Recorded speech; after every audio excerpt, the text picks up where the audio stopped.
that led me into a little bit of my plan. My name is Erin Purchase. I am new to Tokeativity. I got referred here to Tokeativity last month. I cannot believe I went 5 years without knowing about Tokeativity. I entered the industry in 2009. I used cannabis as a teenager, quit using it when I was pregnant with my first daughter because I really just didn't know much about plant medicine. And I wanted to be the best mom ever to my kids, which little did I know that cannabis is actually what's going to like help me be the best mom ever. Actually, it made me the best mom ever. So in 2009, and I lost my job due to health problems, and I began working on the black market. So as most of us, it just kind of helped get me through. And I actually helped medical patients in my rural community. So I would go to the big city of Portland and get quality medicine, bring it back to Eastern Oregon, rural Oregon. That's kind of how I got my foot in the door. And I also started helping cancer patients at that time, and I learned about the power of Rick Simpson oil. And that's going to be a little bit in my story, which I have a presentation. But first of all, I wanted to take a little bit of time to say thank you to Tokeativity and Samantha, Lisa, Wendy, Kia. I probably missed some people. But anyways, I just want to say thank you for creating a space for us women to network, to put our minds together and move forward, because it's been such a challenge the last couple of years. We just, now more than ever, it's such a great place to, we need to come together, support each other, and move on into the future as we learn how to manage business through the pandemic and the long-term effects from it. So thank you, Tokeativity, for creating a space, and also creating a space for us Canna moms to unite. So it's beautiful. I'm going to actually screen share and use my presentation to introduce my story, who I am. I have a little bit of a unique history story share, and then I want to introduce my business. I just form a corporate alignment with Tokeativity, and I plan on coming and being involved for all the events and probably, hopefully, for years to come. So I'm going to get my screen share going. I'm kind of new at this. Oh gosh, where is it?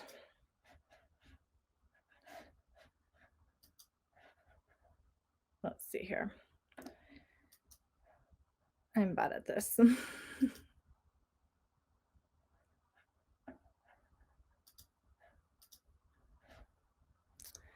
Great. I don't see my presentation.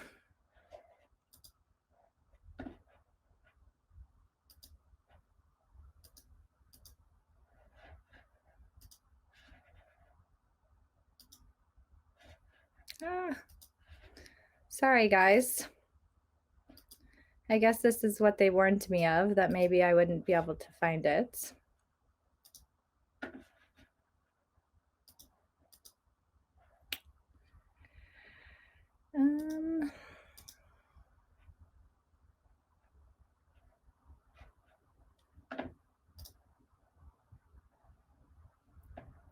Well, maybe I can do it this way.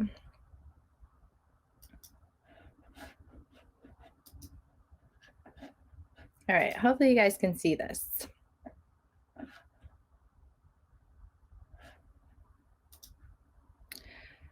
My name is Erin Purchase, as I introduced earlier, and I'm a Canna mom. I'm a mother, an advocate, and a business owner here in the industry.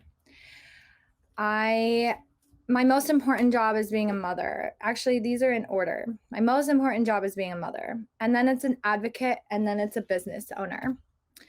These are my little girls. I have 2 daughters, Michaela, who is known as Brave Michaela, and she's actually a big part of my Canna mom story, because she's a Canna kid. And also my youngest, Riley, is a huge part of my journey as well. This is actually my 2 daughters in 2011 at the Seattle Hemp Fest.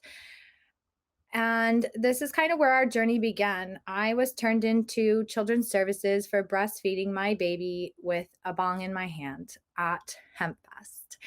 And it began a year full of a lot of stress, fighting 4 counts of neglect and fighting to keep my children because I wouldn't let them into my home, the agency into my home. They tried to take custody of my 2 girls, and it was the fight of our lives just to keep my 2 little girls. During that time, my oldest daughter, Michaela, who's pictured by the HempFest stage, just a mix of genetics, environment, the stress from all of what we were enduring, having to fight children's services and everything. She got sick and she developed acute lymphoblastic leukemia, which is cancer of the immune system, bone marrow, and hers had spread into her brain.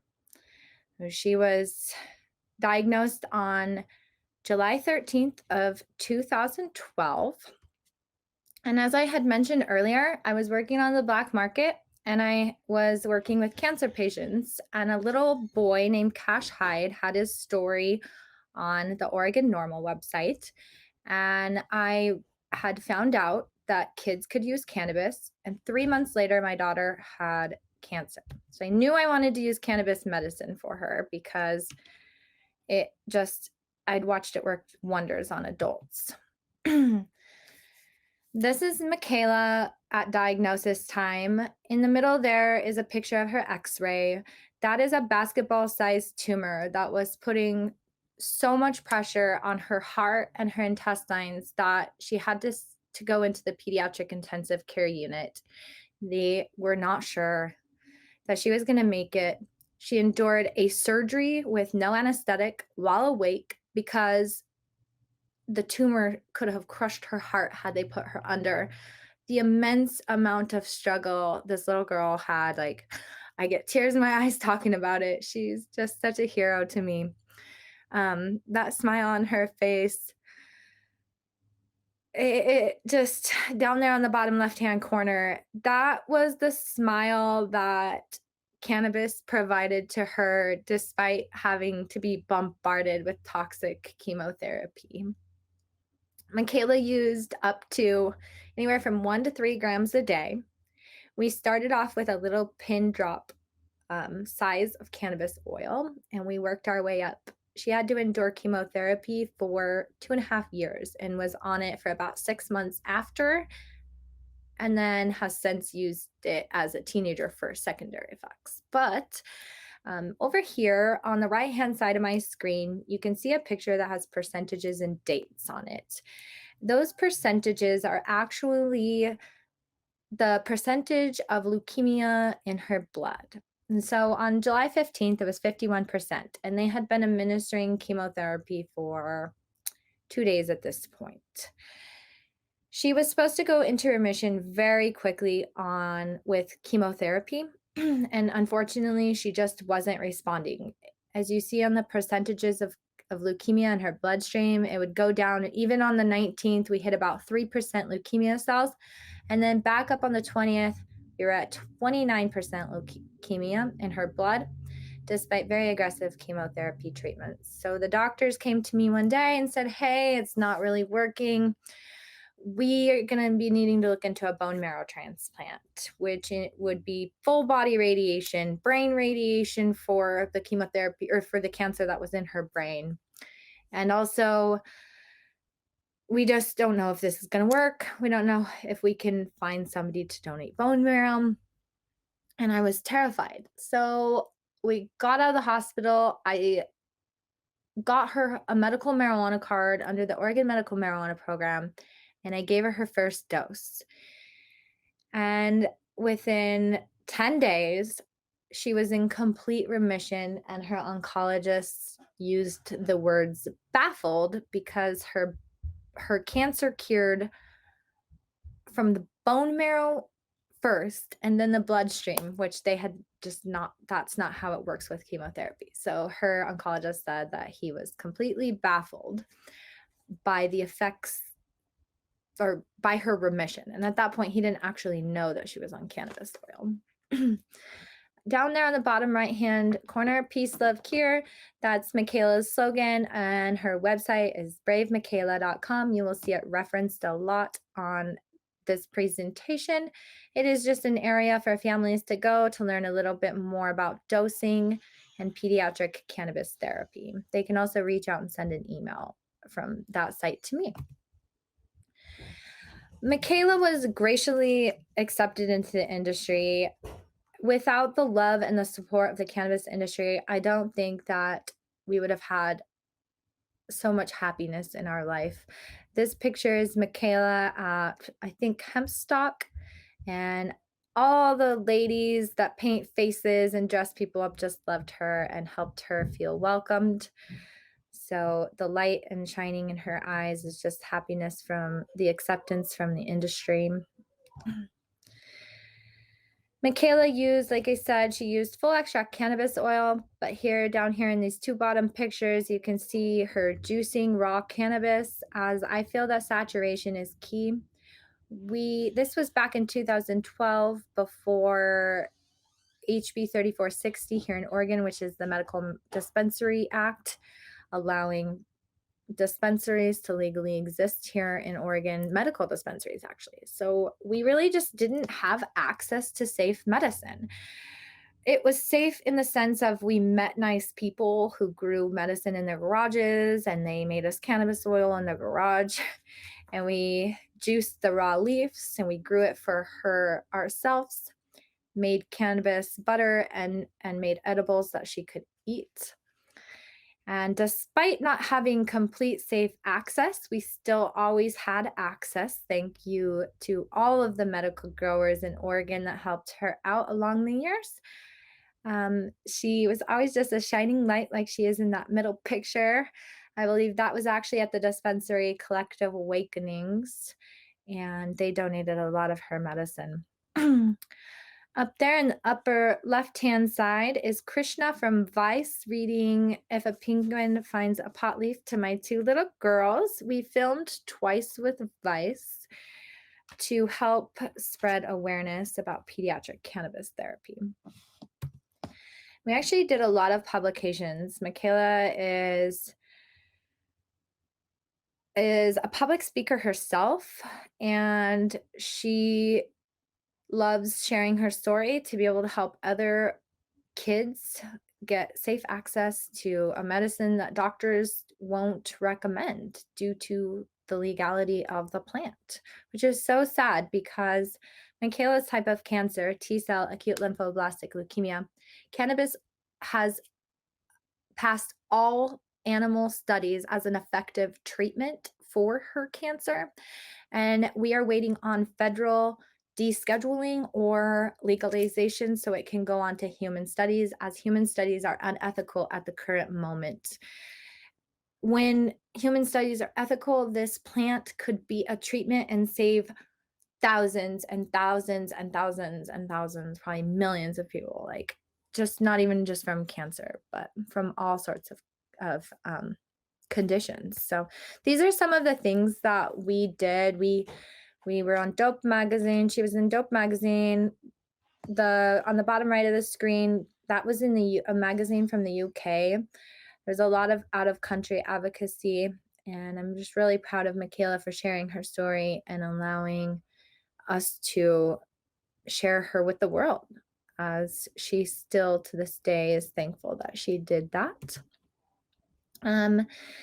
This is her article in Skunk Magazine. It takes a child to raise a village, and there were several Canna kids that did a lot of advocacy at this time period back in 2012, a decade ago. Charlotte's Web, Landon Riddle, Michaela Comstock. I'm sure there's so many more I'm forgetting, but at the same time, these children really brought our industry forward. They showed so many people with closed minds what this plant could do. I don't know why I keep getting so emotional talking about these kids, but I just am so thankful for this medicine and that so many of them were able to experience a better quality of life, even if it is not curative for them. A lot of them have better quality of lives with it. So the bravery from the families and the amount that it has carried our industry forward is super inspiring. And I want to remind everyone to give a shout out to these candidates as they get older, because some of them are going to be entering the industry themselves here soon. And what an incredible thing to get to take part in watching. Michaela today. Wow, that's my girl. She is 16 years old and cured. She has been cancer free for, oh gosh, since August of 2012. She's been off treatment since November of 2014. And they now say she has a lower chance of secondary cancers due to our choice of replacing brain radiation with cannabis oil. Um, the bone marrow transplant was something that when she went into remission, automatically she didn't need it anymore. But brain radiation is something that all children under her protocol get because she had cancer in her brain. I really felt 100% confident in cannabis. And despite her doctor telling me I would kill her with my choice, I knew that I wouldn't. And I went ahead and signed the dotted line. No, I don't want brain radiation for my daughter. And here we are this many years later, and they say that she has a lower chance of brain tumors. She could have had a 1 in 4 chance of not getting her hair back. And as you see in those pictures, she's just gorgeous and beautiful. That's Michaela today. Advocacy is very important to me. Without advocacy, we wouldn't have the industry we have today. And I am also a business owner, which I'll talk a little bit about next. But advocacy is more important to me because of these children who need access to safe medicine. We are not there yet. We need federal legalization to study the medical effects and to publish studies and to utilize them in hospitals, and for 100% confidence, or comfortableness between families and their physicians. We need federal legalization. So I do a lot of advocacy. This is just a few pictures of us along the years doing advocacy, patient work, panels, educational panels. I co-founded Parents for Pop, no longer part of the organization. I support the organization, no longer active, but we co-founded that. Michaela's website, we did a lot of advocacy, obviously, through her. And Stony Girl Gardens is who I did a lot of legal advocacy for legalization in the state of Oregon. As we advocated through legalization in Oregon, Measure 80, Measure 91, all of that, my goals were to create a business where children no longer and families no longer have to buy medicine out of a garage. I wanted to create a business where diversity was 100% encouraged, where everyone felt comfortable, where our employees were, our members of our small rural community knew that they could come and be safe and work for us. So this is Kind Leaf Pendleton. We are also celebrating our 5-year birthday coming up in March, which I'm really excited about. It's been a labor of love. We started off with 14 strains. We now have Oregon's largest inventory of cannabis products. We carry anywhere from 140 to 160 cannabis strains on our shelf at any given time. We carry a wide variety of tinctures, edibles, extracts, and we take pride in knowledgeable bud tenders so that patients can come and get what they need. They can help with dosing advice. They can contact me and have me come down if it's a CannaKid family. And also we have a generous medical patient discount and I give free medicine to children that are on the Oregon Medical Marijuana Program through Kindleaf, so they can come in and get tested high quality medicine for free from me, which is just fabulous. So that is my dispensary, and I'm really proud of it. It's been very difficult to get to where we are today. There's been so many hiccups, and that's another reason why I do advocacy, because we have also need safe banking, fair taxation, all of that stuff that you guys know about for business. But business like this dispensary relates to the patients, and I think that a lot of people have lost that sight. So it's really important to me to remain active with the medical patients of the state of Oregon and to encourage this medicine to still be used and utilized and studied. You can follow me on Instagram, BraveMama420, Kindly, Facebook under Erin Purchase, Brave Michaela, or Kind Leaf. I'm going to stop sharing my screen. Oh my gosh, Erin, I've been crying this whole time. I know, I got teary-eyed as well a little bit. Wow. Y'all have been through so much. Yeah, And you such a powerful badass. Thank you so much for sharing your story and telling us about Michaela and your journey. And I think it's just like so uber important that we continue to remember that cannabis is medicine. There's this, these other sides to it that makes it so exciting, but you know, it's just a foundational element of this plant and this movement. And yeah, I feel so inspired. Y'all, if you're a Canna Mom and you want to come up and join, you can click the share to request to join in the top right side. If you want to have a conversation with Erin, if you want to share your own story, if anything really struck you with some things that Erin shared. Your dispensary looks dope as hell, and I really want to come visit. I was actually driving from Spokane to Portland last week, and if my son didn't have COVID, I would have made a little detour to come and stop. It was like hard to not to not take a left instead of taking a right as I got into Oregon. I Um, hope your son is doing better. Everybody has COVID right now. It's so bad. Yeah, he is. My whole family got it. I got it. We all went through it. And cannabis was actually a huge help for me for that for sure. So yeah, he's doing well. And it was a long trip. So we needed to get back. But I sure thought of you when I was in Umatilla. I was like, oh, I really want to head over and go take a visit. So you shared with me too that you're often hiring and looking for people who are interested in relocating and becoming a part of your team. Can you talk a little bit about that? Yes. So our town is over here in rural Oregon, probably even Ontario. There's a couple in Huntington. So all of us over here, we never get experienced workers.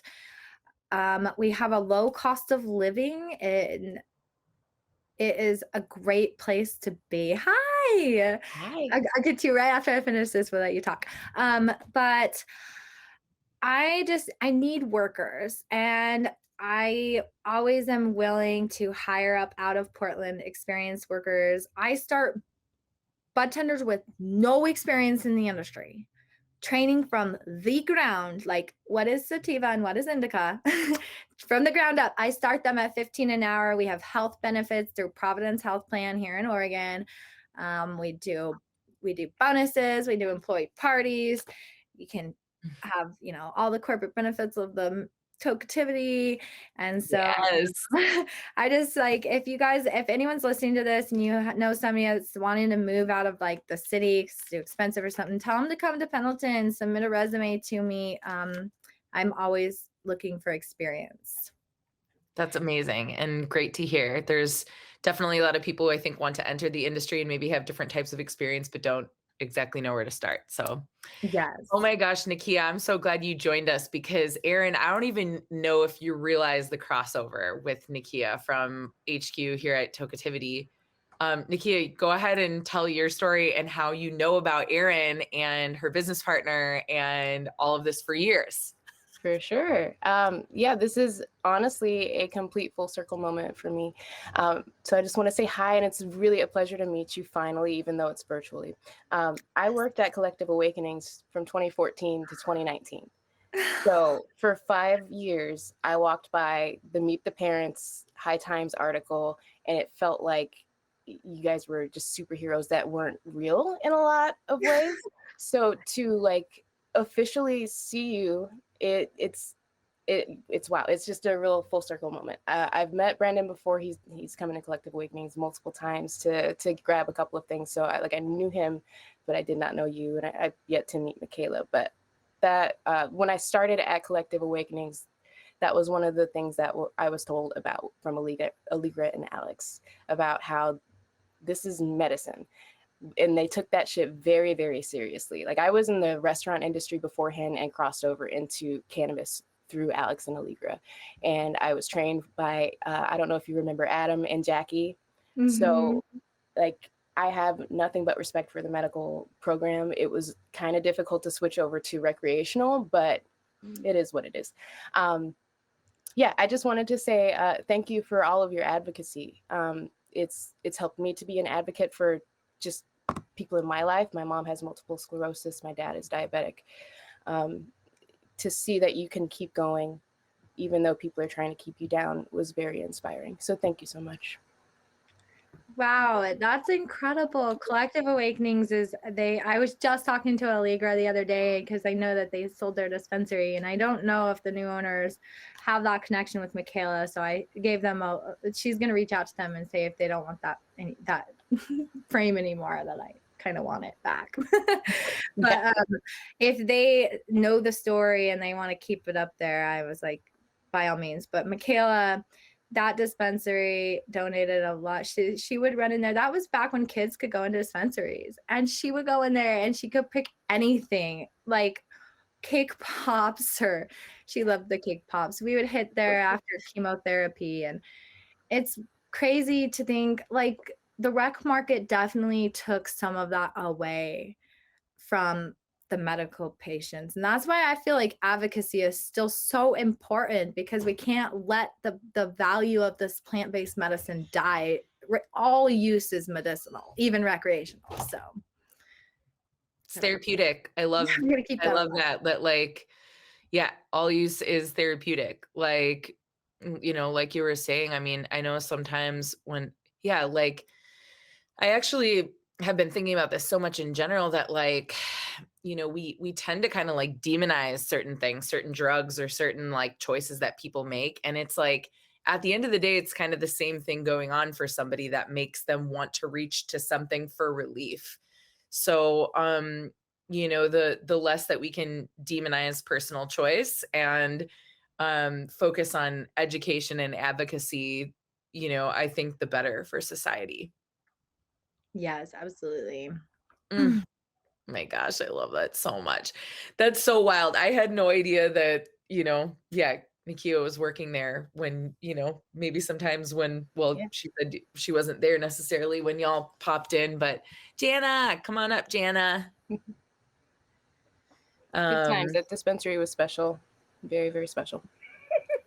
Hi, Hey. Jana. I'm so glad you're here. I miss you like crazy. Speaking of awesome Canna I moms. miss seeing you too. Big hugs to you all. Big hugs. Very inspiring, y'all. Very inspiring. Yay. Ashley, Yeah, get up here. I loved what you were saying about it being therapeutic. I mean, who cares what you're using it for? Right? Yeah, absolutely. And thanks, oh my gosh, Erin, seriously, for being such an amazing advocate in like that retail space. I mean, to hear that you're working with your staff that way, ooh, that is awesome. An inspiration to everyone. this is Thank like you.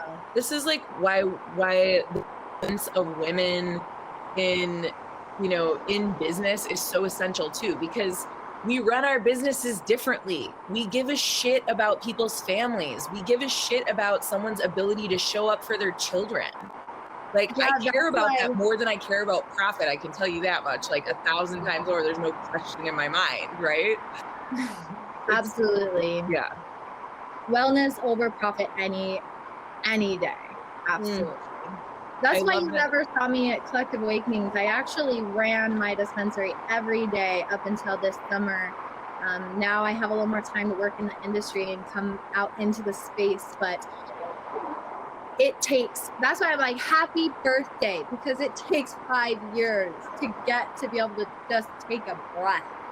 And I'm Take getting exit that breath. 49A, then keep right at the My fork. gosh, it sure does. Welcome, ladies. Welcome to Ashley and Tiffany and Keiko. Hi, I just Hi, watched you, everyone. Keiko. Hi, and I want to chime in here, ladies, because we're going to be getting back to the main stage here pretty soon to announce the winners of the Coral Cove Wellness Retreat and Oh my also the Colorado Springs getaway from Front Row Travels. And so I'm going to jump back over there, but please stay here and introduce yourselves and say what you need to say.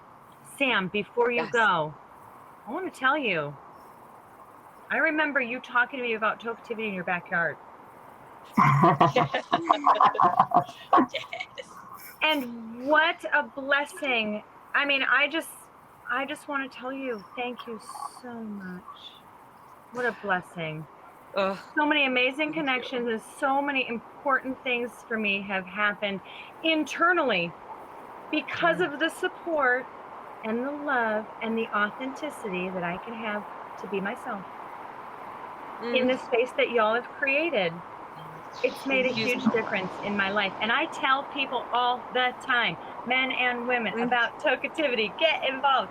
And I know you do. You're like you're our best spokesperson, I amen swear. for y'all. And thank you.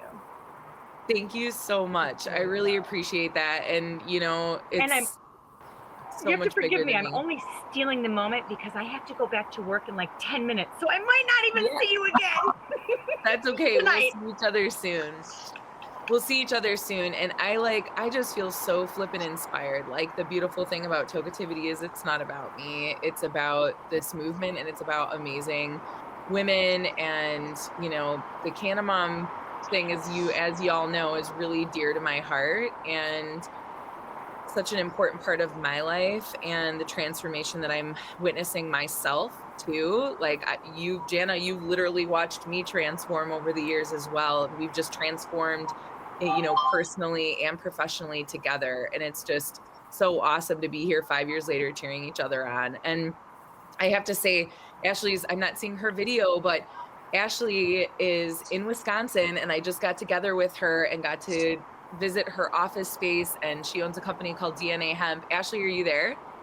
I am here. I'm not sure why my video is not. I'm so glad to see you. And I just realized I'm literally late for the main stage, so I have to go backstage, y'all. But I love you. And see you on the main stage. Thank you. Back on, girl. You're an inspiration. Hey, do you guys have any questions for me or anything? Keiko, this is Cannabis. How many kids do you have? I have 2 daughters, and I have a stepson that doesn't live with me anymore, but and I don't get to take care of him as much as I used to, but he still always will be my son. And what are their ages? So Michaela, she's the one, I don't know if you missed the story, but she's a Canna kid. Her name's Michaela. Yes. Yeah. Yeah, she's 16 now, so she'll be 17 in June. Mm-hmm. And my youngest, that was a baby in the pictures of my presentation, she's 10 and will be 11 this year in June. They're getting big. My stepson's 14. Well, my son is, he was the 3rd baby born underwater in the United States, and he's now 40 years old, so. Wow, you were an OG Cannamom. And do you feel that cannabis makes you a better mom? Of course. Don't ask him that, though. But it's so nice to know that there are mothers there that are able to utilize cannabis. You know, in my days when my son was young, I had to keep it pretty hidden. Thank goodness my husband was right in there with me. But it was something that it was very taboo to think a mother would be smoking. So I'm really glad it's easy for you now. And I'm glad we can talk about it openly right here. Right? Absolutely. I think it's definitely gotten easier in the past, in Oregon at least, in the past 5 years, or probably rec states, but I believe that there are still states that it's so scary to use cannabis. But look at the books that have been written, like What's Going in Grandma's Garden, I think it is, and just all these other books out there for young children to introduce them in a very educational, gentle way. I really applaud the women who are writing those books. Yes, Carmen, she wrote the one in my presentation. It's called If a Penguin Finds a Pot Leaf. It was one of the books that my kids just loved dearly. So I jump in here. I am a hemp farmer in Wisconsin, where marijuana is still very much illegal.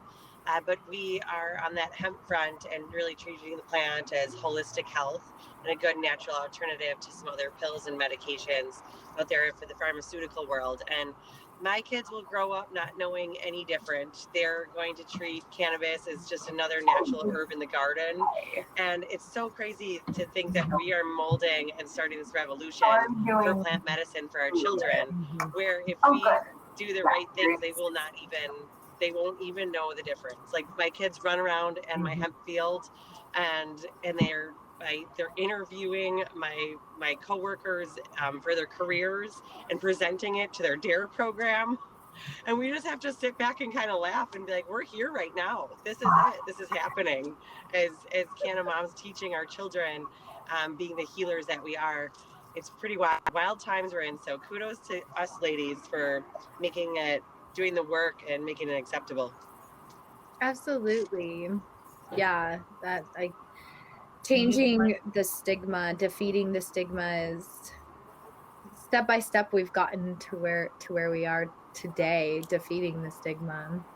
It's so fun to have plants around for kids to see.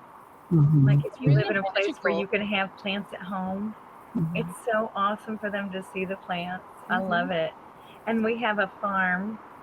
So I guess maybe 2 days ago now, we did a big prune on a room.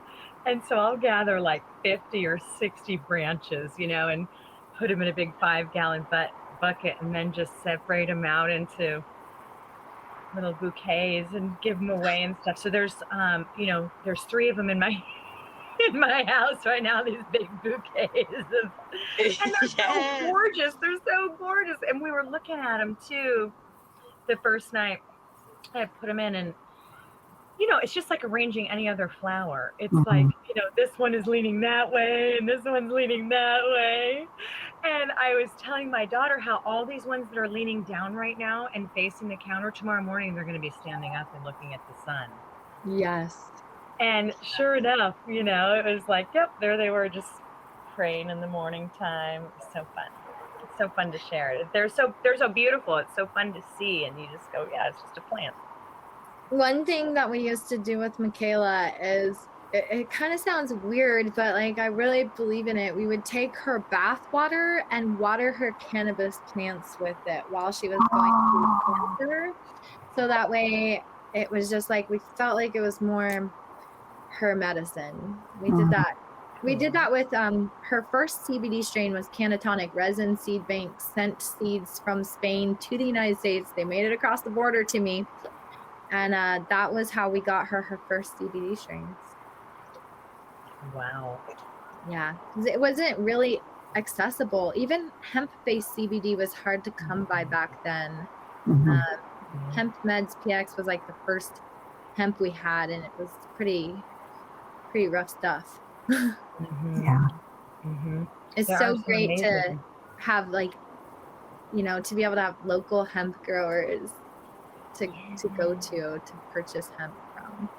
Yes, and they have their specialties too, even. It's like they're really, they have their specialties about their hemp cultivars, and they're excited about them, and they know about them, and you know how amazing to have that kind of resource on hand, Erin.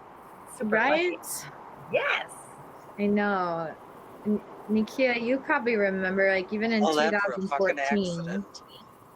there wasn't much available back then. So she is mainly THC, and so it's nice to have that hemp access, especially in the states that aren't legal. Like Danielle, I think you were in Wisconsin. Yeah, here, and it's Well, kind of crazy for neighbors to ask, be inquisitive and trust their intuition and leaning towards the cannabis plant medicine and offering a broad spectrum for them where you can feel really confident and giving it to your community members and your neighbors to substitute their ADD medication if they're having issues like that. I feel like I need to create like a gummy with the broad spectrum with 0.0, and I feel like one day we will be there once that education and support behind us. But with Martha Stewart's gummies coming out, and I'm in Wisconsin, so our beer distributors are starting to carry Martha Stewart's gummies. I'm like, well, lady, let this lady's billions of dollars help educate, and then It's about that, within right? the home and be open. Yeah. I support you still going for your business, because from here in Oregon, we got Martha Stewart gummies and stuff like that, but there's a market for everybody, and some of us don't, some of us would rather shop small, and so I still support you going after your gummies. I'm so surprised to hear Martha Stewart gummies, Ashley, Erin. I didn't know. I know. I saw them. I actually saw them at a gas station like 2 weeks ago. I took a picture and put it on my Snapchat story. I was like, what in the world? But I mean, I'm so, like, as another woman, like, congratulations. That's super cool. But I do think that us women and us smaller business owners really need to keep going for it, because there's a lot of corporate takeover, but we can still do it. There's a lot of us still supporting each other, local smaller businesses.